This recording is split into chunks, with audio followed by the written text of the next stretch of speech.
veden alle on tehty valmiit anturat mahdollista ratikkaa varten.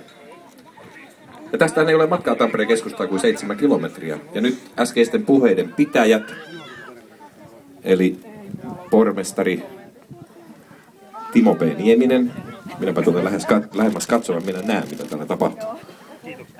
Timo P. Nieminen ja rakennuttumisjohtaja Arasta Martti Polvinen ja projektijohtaja Pertti Tamminen ovat tässä aivan nauhan tuntumassa. Ja nyt on se historiallinen hetki.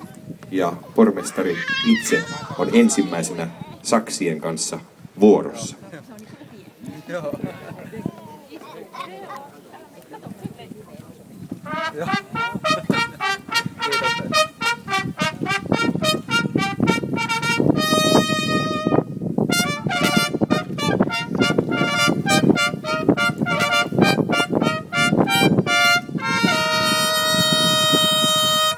Ja näin siinä kävi. Kotkien puolin orkesteri soitti fanfaarin ja virallisesti Särkijärven silta on vihitty käyttöön.